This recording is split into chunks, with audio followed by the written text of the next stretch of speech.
Hello and welcome to the Great Cosmic Shift. This is your host, Cyrus. And today I will actually be reading from a communication that I had directly with the great Oscar Wilde. So you might be wondering, why am I in communication with Oscar Wilde, the great playwright?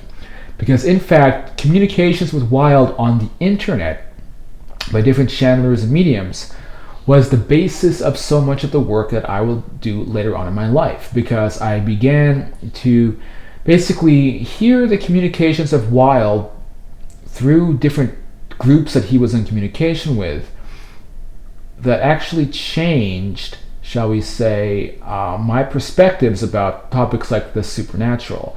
Because this man was coming through and he was very distinctive, very crisp, and really was able to provide a perspective on the topic of life after death that I never imagined. And I was only 13 years old when I was researching into this. So once I became a clairaudient medium and telepath, what that means is that I found myself already in communication with this guy and others around him with whom I was aware of who were mediums. Right. So in that regard, I found myself able to communicate very swiftly with this man, and it's again with perfect clairaudient telepathy. So the funny thing about that is it seems impossible to do this type of thing, but it's not. You see, I sometimes get people coming in, and they ask like, what is the proof? Where is the proof about what you're doing? And what I often say is like, well, the proof is in the pudding. I don't know what that actually means. I just know pudding is great. But basically, to be honest, to be serious here, what it means, the proof is in the pudding, is that all you need to do is begin doing these communications yourself. And that's how you can prove that this is real. Because the number one reason people cannot perform telepathic power is that there's a subconscious block. So the part of you feels nervous, part of you feels anxious, basically, because you feel scared or weird about doing it.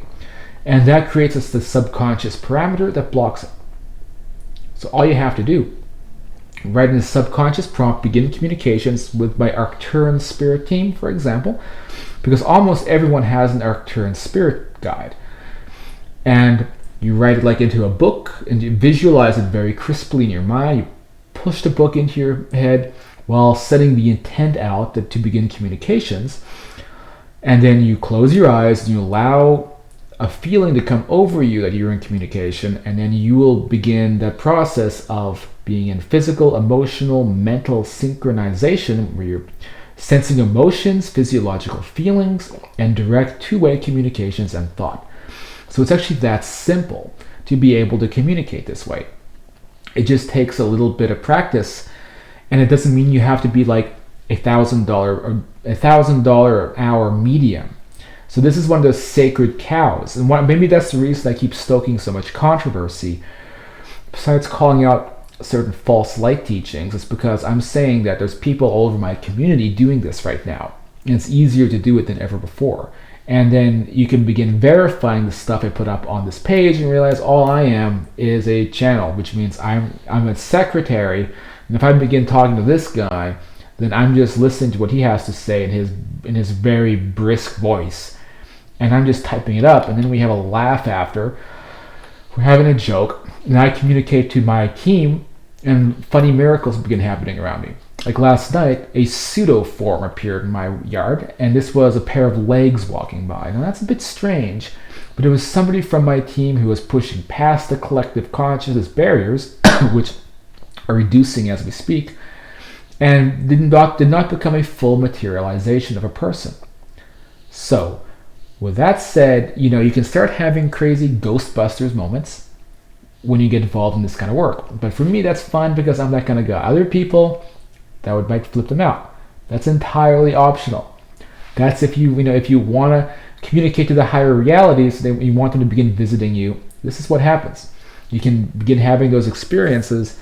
You can begin having, shall we say, visitations with the fairy realm, with spirit realities and density realities. And it starts pouring into your life, and it's very, very fantastic. So before we begin, discussing this article, or I'll read it off. Excuse me. This is Afterlife Topics. I should say this is The Great Cosmic Shift with Cyrus Kirkpatrick, and my old channel is Afterlife Topics and Metaphysics. Now, this is the Reddit page for Afterlife Topics and Metaphysics, which I've reactivated. So that's reddit.com/r/afterlife topics.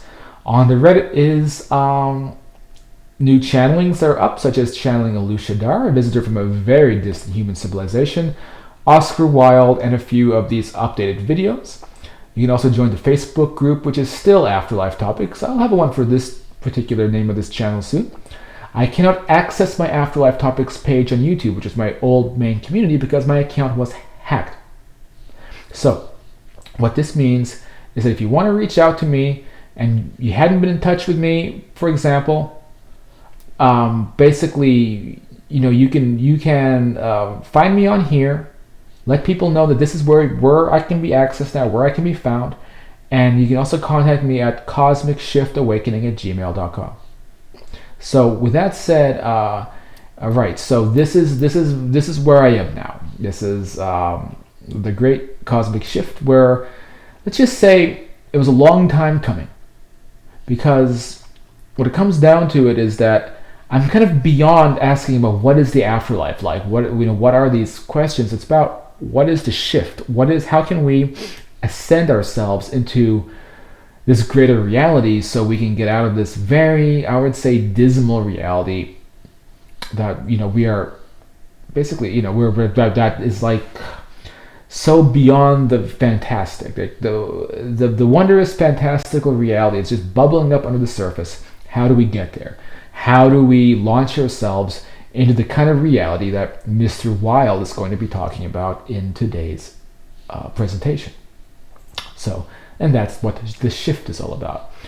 So with that said, I'm going to go ahead and run my intro so that you have a chance to, for example, get some water or just watch the intro, and I'll be able to get a little bit of water too, as talking can take a lot out of you. And with that said, I'll see you real soon.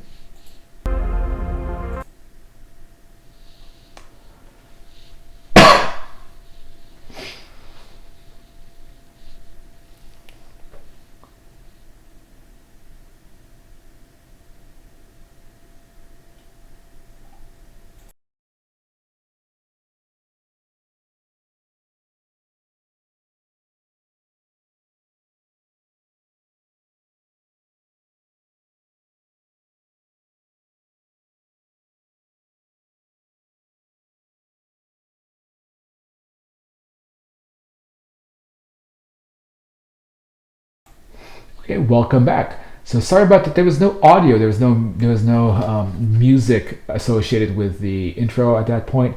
Why? That's called a technical glitch. Let's just say we do this live. And if you've ever been involved in live television broadcasts, as I have when I used to work at this TV station in the day, let's just say it's very stressful work, especially when it comes to audio glitches. Here we are. Channeling Oscar Wilde about his life, death, and journeys beyond the astral. So, let's go ahead and begin. As I always say, I began communicating to him 1 year ago, last September, in regard to his life and controversy, and here's what he had to say. And so I've been in communication with Oscar off and on, and I'll elaborate a few things. I began by asking Oscar, what do you know about these charges that were levied against you, they're taken up against you before you, before you passed away? You passed away in like 1903. Oscar says this: bollocks, all of it. I'd never touch a young boy. The very thought is an absurdity. And when these charges were levied against me, I thought it was a funny joke. Oscar likes to fiddle with boys, I thought. I thought it was young Aleister Crowley or someone coming after me to play some terrifying joke. Uh-oh.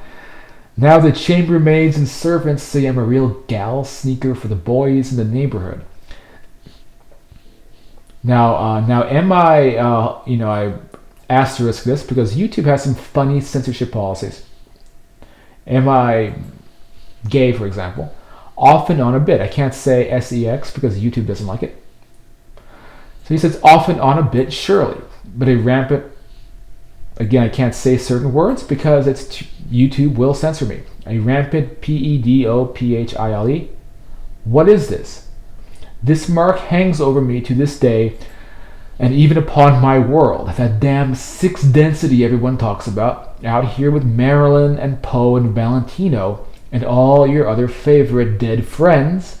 Oh, and the prior medium that he used to be with, that they used to communicate through, shows up sometimes too. His wife sure had it on him though. So, anyways, I'm quite well now. I'm quite well, but even now I'm also not well. To be accused of such things ruined me and sent me into a desperate spiral of self-loathing, where I actually began to identify with the fake charges and seek redemption, sometimes in a series of letters I'd send to my nag. Now, if you don't know his story, you might want to go on Google and learn about exactly what happened to Oscar. Excuse me, what he was accused of doing. But he's kind of summarizing when I began this communication. So he continues. Oh, I'd lost it all right, but how did this happen? Because great enemies do these types of things. I'm trying to convey this message out to those who suffer for it. And let's put it this way. This happened to me due to gambling debts, pissing people off with a work called, this is a little known work of his, A Woman of No Importance. Why? You know, just getting into trouble a lot. The best thing to do if you're an aristocrat is to mock it. I was also mocking a great many people who do not take mocking very well. Let's keep it simple. How to pull off a scam where Oscar is fond of, let's say, this word right here. Well, it's easy really. Money. Get people aside, even people close to you. Offer small fortunes. One must also find a weakness. Now, Oscar says, Oscar already had a reputation for being fond of men sometimes, and that's not very socially popular, although everyone I assure you was doing it back then. But that's a perfect weakness. So let's blow it up, and let's see him try to say, well, I'm not fond of, let's say, underage.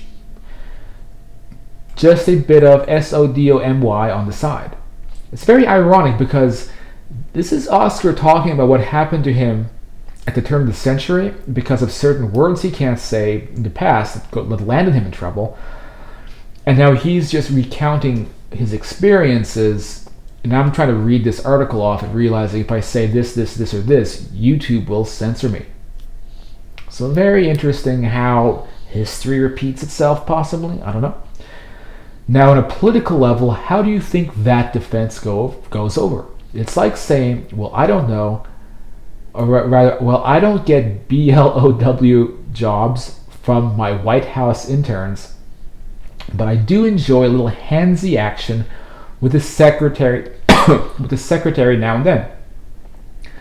I don't think so. Oscar is saying this wouldn't fly. This is the key to the political assassination. Back then, the laws were the rich write them and the powerful destroy you if they feel up to it, period. And destroy me they did. I found great peace in the realms of spirit. Yes, sitting around in a lovely cottage made of my thoughts. Sometimes I'd appear at a seance and think, well, again, I can't say this, a pedophile, aren't I? Let's see if they want to hear from one such as myself. Well, my friends up there assured me I was clear in the eyes of the Lord, which is his reality that he went into after, he crossed over. Apologize for the coughing. That's all that matters. Well, what of my future? The cottage, so pastoral. What of my neighbor, so into swatting flies? Now, the very first recording. This is the article. This is just me talking. Very first recording that I heard of Oscar communicating through a very popular medium was he was talking about how he had a neighbor in the spirit reality who was having such a swatting good time, just swatting flies. because so much of our world carries over into that world. And I thought to myself, well, if there are flies, then there's nature, and there's a physical reality still. Later on, I began a communication with Oscar where he let me know, it's like, well, that might be the case. It's not necessarily a physical reality, because a physical reality is not what we call the spirit reality, which is where the great spirit of Oscar Wilde was. A spirit reality, a big summer pastoral country summerland, as it's often called in spiritualism. Right? So this would lead to, of course, my revelations about what are these different gradients of existence we transcend into. Because there's the spirit realities, and then there's the densities. So the densities can also be called hybrid realities. It can be called different things, different gradients, let's say. So these different gradients, all of this actually kind of exists up there. And we have the ability to actually move beyond it. So this is where I think I've caused a bit of controversy. It's because in spiritualism, there's a proclivity, if that's the correct word, to say, well, the spirit reality as it's being dictated through these channels, through these mediums, is it. It's perfect. We should never question it or ever consider moving beyond it or going into other types of realities, because the spirit reality is it. The spirit reality is what we bow to, and all these communications show that the spirit reality is the supreme divine correct reality, and we should slough off our physical habits.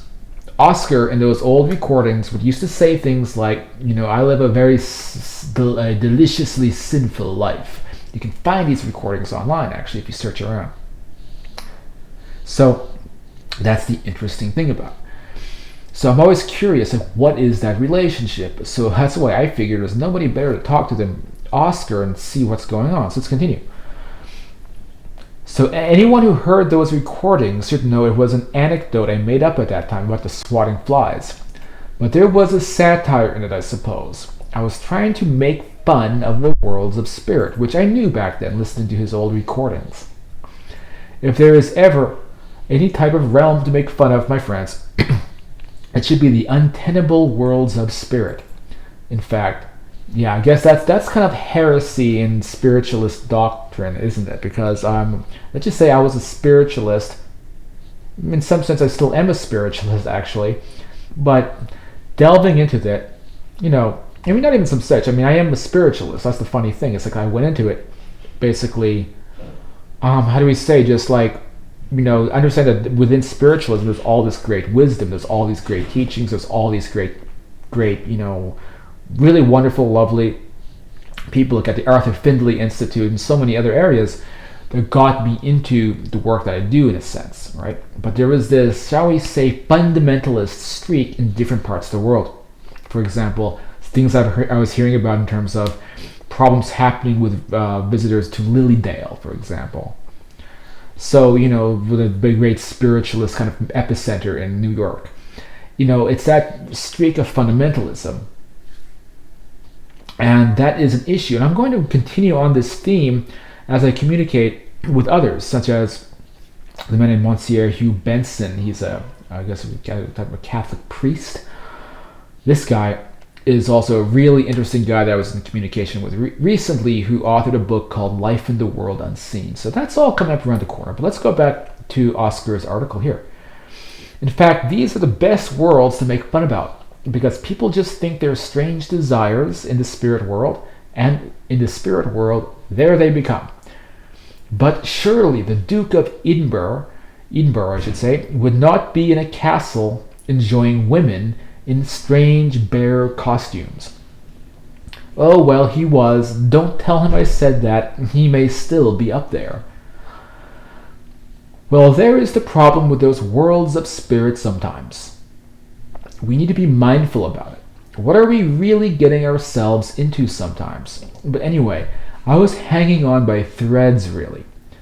The lower realities, the dark astral, they may call it, the dark astral, were sometimes calling out to me in my sleep. but you don't really sleep in the world of spirit. For your body, I think this is key, is less biology and more representation. It's like a dream that is both physical and ethereal. To sleep is simply to be your consciousness in an ever-changing prism of sorts. Hard to describe, really. But what of that strange calling, that haunting wind of the lower darkened realms? That was where my shame went. Shame for what? I never brought 12 boys to my bedchamber, so be careful what I say on YouTube. But the narcissists used this against me to destroy me, and they did. They knew the elements of truly hurting a soul even beyond death. They were occultists. And no, I mentioned Crowley earlier in jest, but much of his life was satire as well. And I know him well up here now. I speak of the true occultists, the demon worshippers, all too true in your world and terrifyingly apparent in London in the 19th century.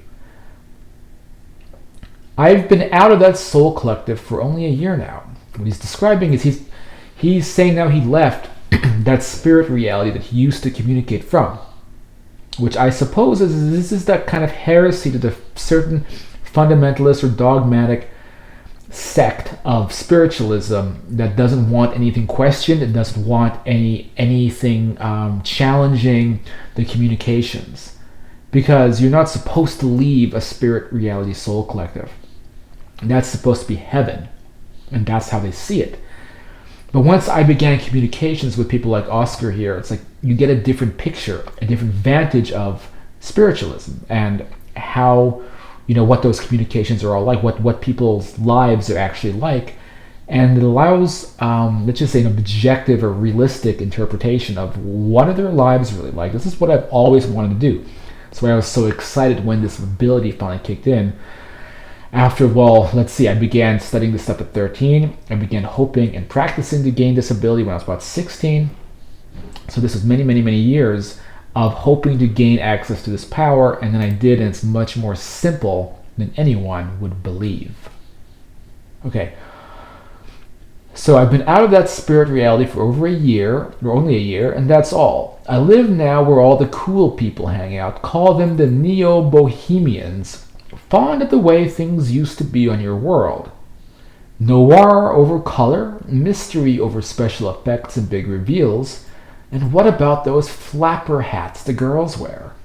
Why stop wearing them? Because times change? Well, that was before my time, damn it. I'm just trying to catch up with things. That's the thing about life beyond the astral reality. There's a new sense of purpose and continuity again after the astral. Rebirth. I will write a new play, and yes, it will be about the absurdities of a century and a quarter in the astral world, but that's just for fun. I have my targets set on many other endeavors, not to mention the very politics up here.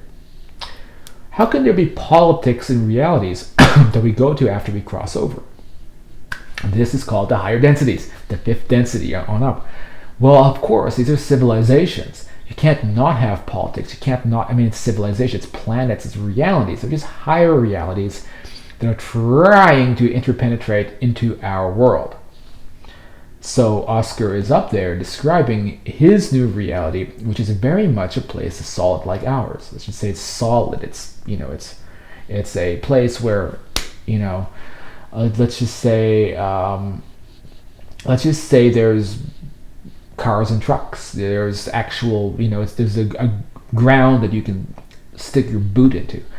Whereas that wasn't necessarily the case in a way that would make sense to us in the purely spirit gradient, where he spent, the whole century and a quarter almost of his life, as he says, from passing away. And then he, as happens frequently, moved out of the spirit reality, which I guess pokes a hole in some of these spiritism doctrines and dogmas.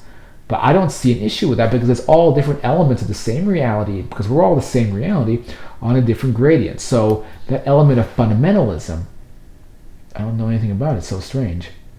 So this is very strange because while I was talking, remember, as soon as I get communications, will jump in and it'll be a friend if I have my channels open. That's key. Like I'll usually keep a channel open while I do this video so I can be in communication up here sometimes. And just then I saw like a wisp, almost like a wisp of smoke flutter by. And so apparently this little wisp of smoke was a manifestation presence of Oscar himself. Because they can do that from up there, from that higher reality. They can manifest themselves. And you'll see, like I spoke about earlier, interesting phenomena happen around you. As time goes on, this type of phenomena will get more powerful and distinctive as we marry and bridge a gap, I should say, between these worlds. Okay. Oscar continues. Sometimes there's a great mirror effect or mirroring effect from reality to reality, but it's a delightful one. You may see me someday in a world like mine, in the shadows at the back of the cabaret. That's where I prefer. Opium is not so good for you, truly, but I may be enjoying a stick of it anyway.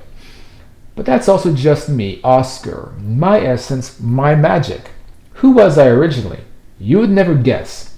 I'm a past life boy from a world that's as magical as a unicorn's second horn down under, if you know what I mean.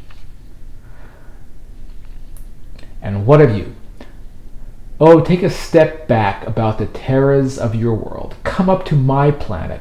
When the time is right, I'll show you around. I'll give it a whole tour.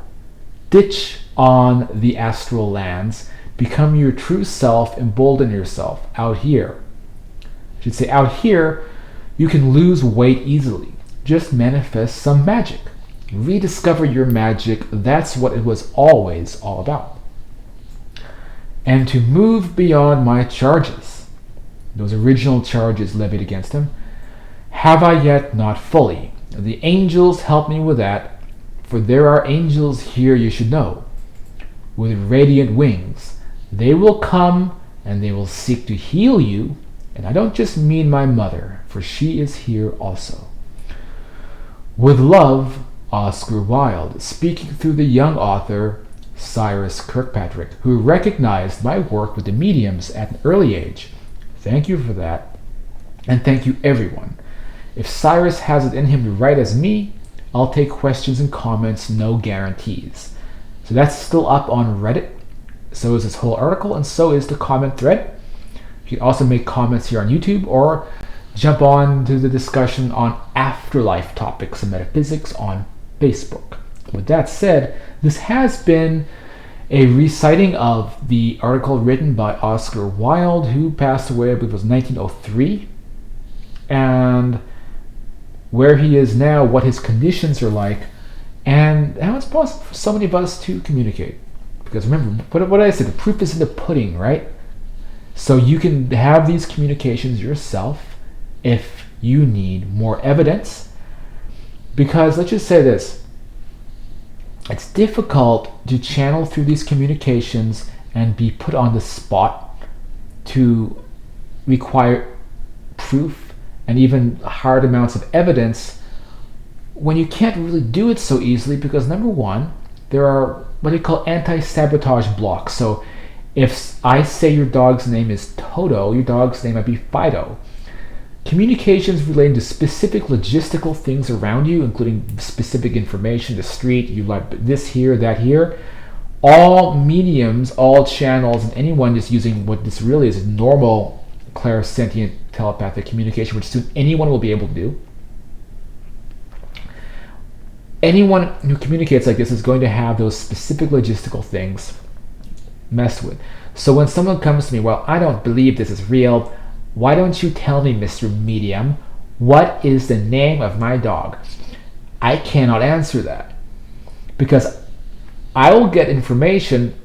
I'll have Mr. Oscar come in like, well, let me go find what Deborah's dog's name is. Cyrus? Okay, I'm checking the dog tag. It looks like dog's name is Fido. I will say Fido, but he actually said, I'm checking the dog's tag. The dog's name is Toto. Why would it change? Why would it automatically change? This is actually a conscious, intelligent scrambling, because if this were not in effect, people could use basic ESP, basic telepathic communications, all of that, and use it to gain an advantage in crime, an advantage in politics, the ability to be voyeuristic, to eavesdrop, to gather information. It would screw all of society up, especially as a fifth density shift occurs and everyone comes to power. So the limitations are you can't talk about things like that. You can look through memories and get interpretations of memories, but there's always a scrambled egg effect. But what you can do is talk to people about their lives. People can accurately talk about the things that have happened in their lives. You can gain with some accuracy information on people's, shall we say, memories. Now, if you want to work with me personally, that is the true, hard-hitting, objective truth about, quote, mediumship, which is really clairaudient, mental syncing, telepathic communications. And I can work with you for donations. Just email me, cosmicshiftawakening@gmail.com, or some way to reach out to me if you want to help support the work and all that. With that said, this is Cyrus with the Great Cosmic Shift, and formerly Afterlife Topics and Metaphysics. I'll talk to you next time.